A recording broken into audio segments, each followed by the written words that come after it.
Ayun guys, ito na yung finished product ng repotting natin ng Fittonia. Ayan. Ito, napakaganda talaga ng kulay nito. Oh.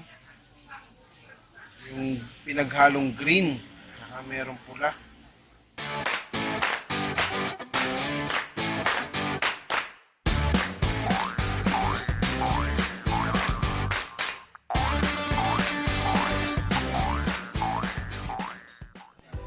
Alright guys, welcome back again to my YouTube channel. So, bali matagal-tagal tayong hindi nakapag-upload ng video. Medyo naging busy yung daddy. So ngayon, ang ibablog natin ay tungkol sa care tips ng mga Fittonia. Dahil syempre, mag-iripat tayo ng mga Fittonia ngayon. Dahil meron akong 4 varieties ng Fittonia. Okay. So, kasama na dyan ang care tips ng Fittonia para sa ating mga kaplantita-plantita dyan na nag-aalaga at gusto pang mag-alaga ng mga Fittonia. So meron tayo ditong 4 na Fittonia. Mag-iripat tayo ng Fittonia ngayon. So nag-ready ako ng 4 na pots. Yan, meron tayong 4 na pots dito. At syempre nag-ready ako ng soil mix na angkop para sa ating mga Fittonia. So ang Fittonia kasi mahilig yan sa mga moist. So nag-prepare ako dito, soilless to soilless. Pinagsamang coco peat lang to na basa. Tsaka vermicast, pinagmix ko na yan. So ang ano kasi ang Fittonia hindi na mahilig to sa ano So, ang gusto nito soilless. So kung makikita ninyo, ayan, pakita ko sa inyo. Ayan, medyo moist siya. Yan, pinaghalong coco peat to tsaka vermicast. So meron tayo itong 4 na variety. Ang Fittonia kasi mahilig to sa moist na na lupa. So kapag ang Fittonia ninyo nakikita ninyo na medyo malungkot ang dahon o kaya malambot yung dahon, ibig sabihin naghahanap na to ng tubig. So, ganun lang naman, okay, matakot kapag ang Fittonia ninyo medyo lumambat ang dahon, gusto lang uminom ng tubig niyan. Nag-prepare ako ngayon, mag-iripat tayo, gumamit ako ng maliit na pots lang. Hindi natin tatanggalin to sa sa pinanggalingan niya na soil. May mga magbabawasan lang tayo ng konti. May mga pailan-ilan na mga roots na rin naman to. Dadagdag na lang natin. Ayan, yan. Tapos ayaw na ayaw ng mga Fittonia ang direct sunlight. Kung gusto ng Fittonia bright shaded area lang. Ayaw niya ng masyado kasi pag na direct sunlight to, lalambot yung yung dahon, tapos possible na masunog. Kaya bright shaded area lang ang mga Fittonia natin. Kaya huwag kayong matakot, hindi siya mahilig sa araw. Kalat na tayo sa lamesa natin.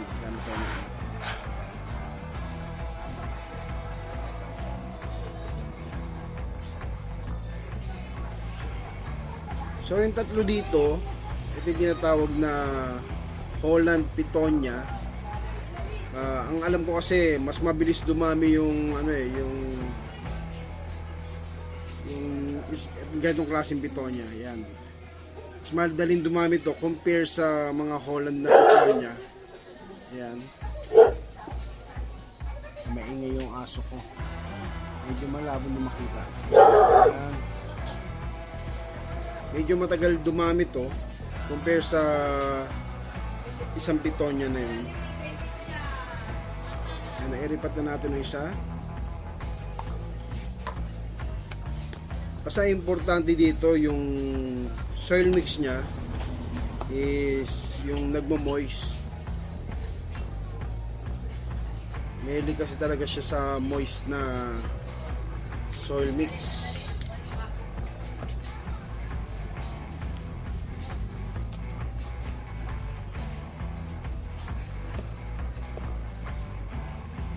So nakaraan marami akong Fittonia kaso na bili na sa akin lahat yun eh. So hindi ako nakapag tabi nung sa akin.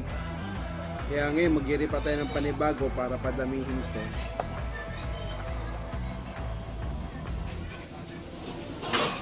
Basta pag nag-alaga kayo ng Fittonia, bright shaded area lang siya. Huwag nyo i-direct sunlight, ayun ang pinaka-importante sa kanya.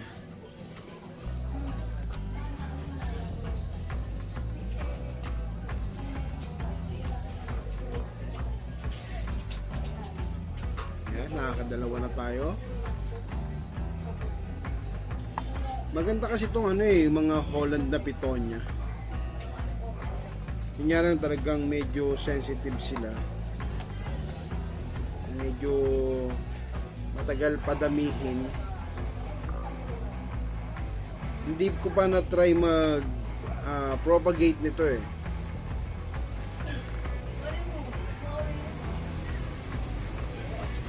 Pero siguro mga susunod na video magpakita ako ng mag-vlog ako ng propagation nito para matutunan nyo rin.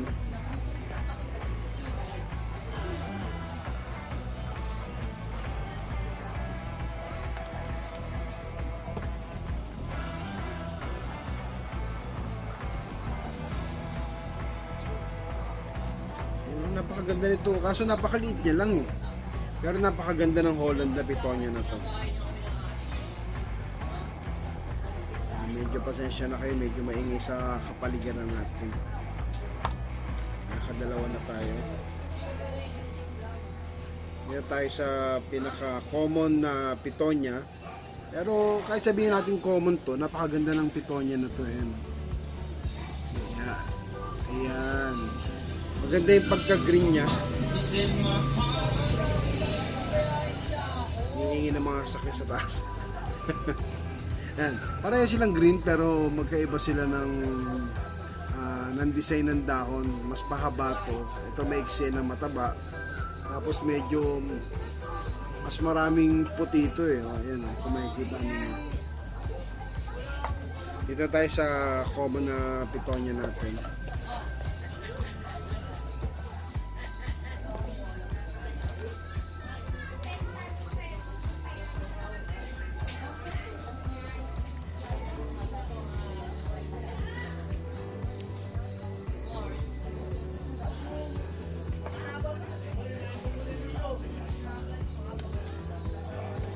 Hindi ko na tinanggal yung old na soil mix niya kasi ganoon din naman, baka mabulabog lang yung ugat.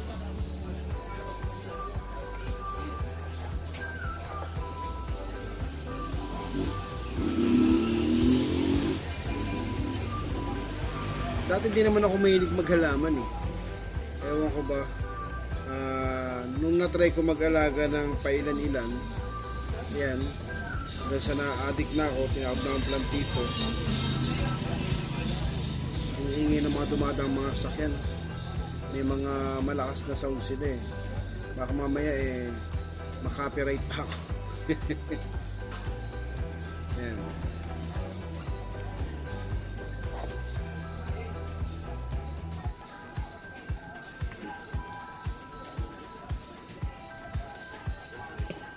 Nabili ko tong Fittonia na to sa online. Actually mura lang to.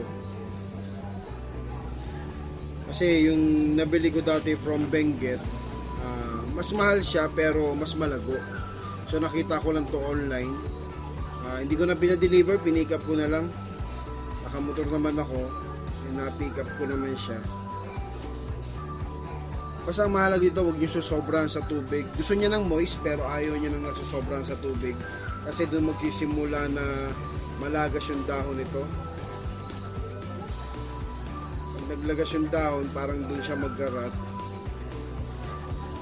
Kaya moist lang, huwag nyo susobrahan sa tubig. Kapag medyo natuyo na, makita nyo yung dahon na medyo malambot. Ayun, it's time na diligan nyo na siya.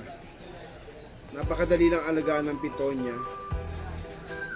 Hindi naman siya katulad ng ibang mga succulent na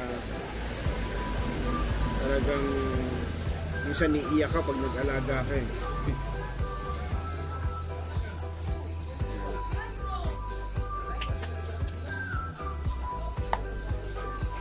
Basta ang ginamit ko lang dito, coco peat, tsaka vermicast. Soilless talaga siya para hindi masyadong dikit-dikit yung lupa, makahinga na maayos yung ugat niya. Matapos na natin yung repotting natin. Ayan. Meron na tayong 4 na Fittonia. So ilalagay lang natin to dun sa ilalim, sa bright shaded area lang, para hindi masunog yung dako niya. Ayan. Ito, napakaganda talaga ng kulay nito. Yung pinaghalong green, saka merong pula. Mapapansin nyo naman yan kapag nagkulang naman siya sa araw. Magbabago yung kulay ng dahon yung pag nagkulang sa araw. So dapat bright shaded area lang siya, nasisinagan pa rin ng liwanag ng araw para ma-maintain niya yung ganda ng kulay niya. Ayan. So ayun na nga guys, sana nagustuhan nyo ang ating maiksing video, care tips at repotting ng ating mga Fittonia. So kung di ka pa nakakapag-subscribe sa aking YouTube channel, please subscribe, like, and then hit the notification bell para lagi kang updated sa ating mga bagong videos.